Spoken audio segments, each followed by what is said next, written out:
Bonjour à tous et bienvenue. Vous regardez 6 minutes chrono, le rendez-vous quotidien de la rédaction de Lyon Capitale. Et aujourd'hui, on accueille Konstantin Ashkazov. Bonjour. Bonjour. Alors vous êtes de l'association Lyon-Ukraine. On commence à voir, notamment par exemple dans les journaux télévisés, on a vu ce week-end pour la première fois la guerre en Ukraine ne plus faire les gros titres, ne plus être le titre d'ouverture des journaux.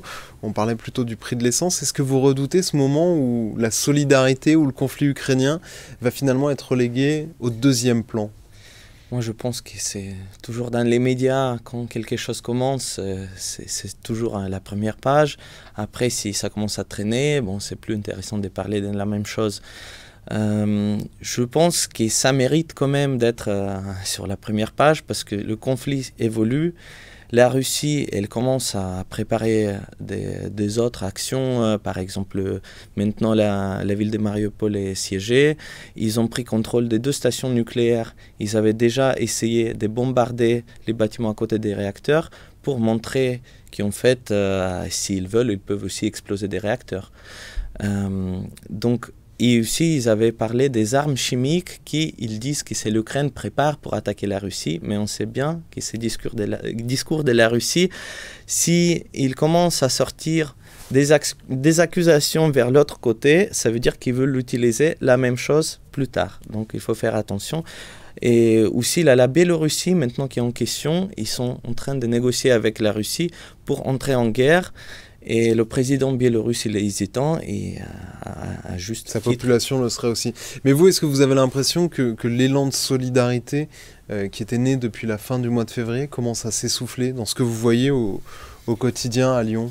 La solidarité au niveau régional, au niveau des citoyens simples, français lambda, je pense que ça continue parce que les gens, ils continuent d'apporter les nourritures, ils continuent d'apporter les produits d'hygiène sur les points de collecte qui sont organisés dans chaque municipalité à Lyon et aux alentours. Pour l'instant, on a commencé à faire un peu de tri, donc on ne demande plus des vêtements, on demande plus les matériels médicaux, nourriture pour le bébé, on demande un peu des accessoires pour les soldats, comme les lampes, les torches, comme les appareils de la vision nocturne et des choses comme ça. Donc c'était un gros moment de solidarité au départ. Maintenant, on essaie de l'organiser un peu de façon qui ça devient plus efficace. On a des entrepôts, notre association il s'en occupe aussi d'envoyer des convois humanitaires. Donc on a envoyé vendredi dernier.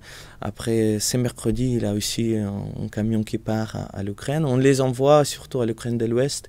Ensuite, après, c'est dispatché. Ce qui peut arriver jusqu'à l'Ukraine de l'Est parce qu'il y a certains endroits que les Russes ils sont complètement siégés et on ne peut même pas acheminer de l'aide humanitaire. Oui, et c'est d'ailleurs ce qui pourrait faire tomber ces villes qui résistent d'une manière très courageuse, très brave, mais qui pourraient tomber faute de nourriture, faute de vivres. Et tout à fait, et les Russes, ils coupent l'électricité, ils coupent toutes les télécommunications, donc on n'a plus des nouvelles des civils. Vous êtes de Kharkiv, oui. Une ville qui est durement assiégée, durement bombardée. Est-ce que vous arrivez encore à avoir vos proches qui sont restés sur place ? Oui, pour l'instant tout va bien. Le seul problème c'est que il n'a pas de chauffage, surtout dans mon quartier et dans les quartiers où résident mes membres des familles. Par contre, il a l'électricité, il a encore Internet. Les bombardements, il en a tous les 2-3 heures, donc les gens se réfugient soit en sous-sol, soit en cave, etc. Et même la nuit, ils sont obligés de se réveiller à chaque 2-3 heures pour aller se réfugier. Et il a beaucoup de dégâts quand même. Et surtout les objets de l'infrastructure civile, les hôpitaux, les crèches, les écoles. C'est pas juste les objets militaires. Ils bombardent aussi les bâtiments des civils. C'est incroyable. C'est plus de la guerre en fait, c'est plus de terrorisme.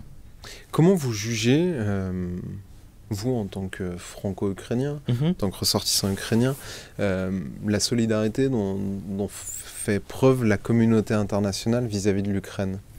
Puisqu'on entend beaucoup votre président dire c'est bien, mais il faut beaucoup plus. Je pense que je suis d'accord sur ces points-là avec le président Zelensky. Le point le plus important, je pense que c'est que les Russes, ils ont beaucoup d'avantages au ciel ukrainien parce qu'ils ont plus des avions et c'est pour ça ils ont l'accès à tous les ciels de nos villes pour bombarder.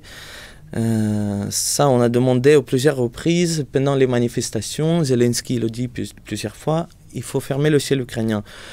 Avec quelle manière? Parce que la France, elle hésite, l'OTAN, elle hésite parce que ça pourrait déclencher la guerre. Pour nous, ça a déjà déclenché. Les hésitations qu'on peut avoir, nous, en tant que Français, en tant qu'Occidentaux? Bien sûr, mais à la guerre comme à la guerre. Si vous dites, on a peur des troisième guerre mondiale, donc on veut bien vous aider, mais on le fera de façon de juste envoyer par exemple, des médicaments, ça ne va pas aider parce que si l'Ukraine tombe, après, regardez les pays baltes, la Pologne et aussi l'Allemagne de l'Est, Poutine l'a dit à plusieurs reprises, il n'a pas aimé comment l'Allemagne de l'Est a sorti des blocs des pays socialistes. Donc il a des prétentions à l'Allemagne de l'Est. Donc si vous voulez, si il n'a aucune action qui est faite et c'était juste des promesses, des pistes qui peuvent aboutir mais aboutissent jamais. Moi, je pense qu'il aura, dans quelques semaines, s'il n'y a rien qui est fait par la communauté internationale, des concrets, pas seulement les sanctions, parce que les sanctions, ça peut inciter Poutine à changer un peu ses actions, mais les militaires, ils vont continuer d'abattre la population civile. Après, on ne pourra plus sauver personne parce qu'ils vont abattre tout le monde. Merci beaucoup Konstantin Achkazov d'avoir été notre invité, d'avoir répondu à nos questions. Moi, je vous retrouve très bientôt pour une nouvelle édition de 6 minutes chrono. Au revoir.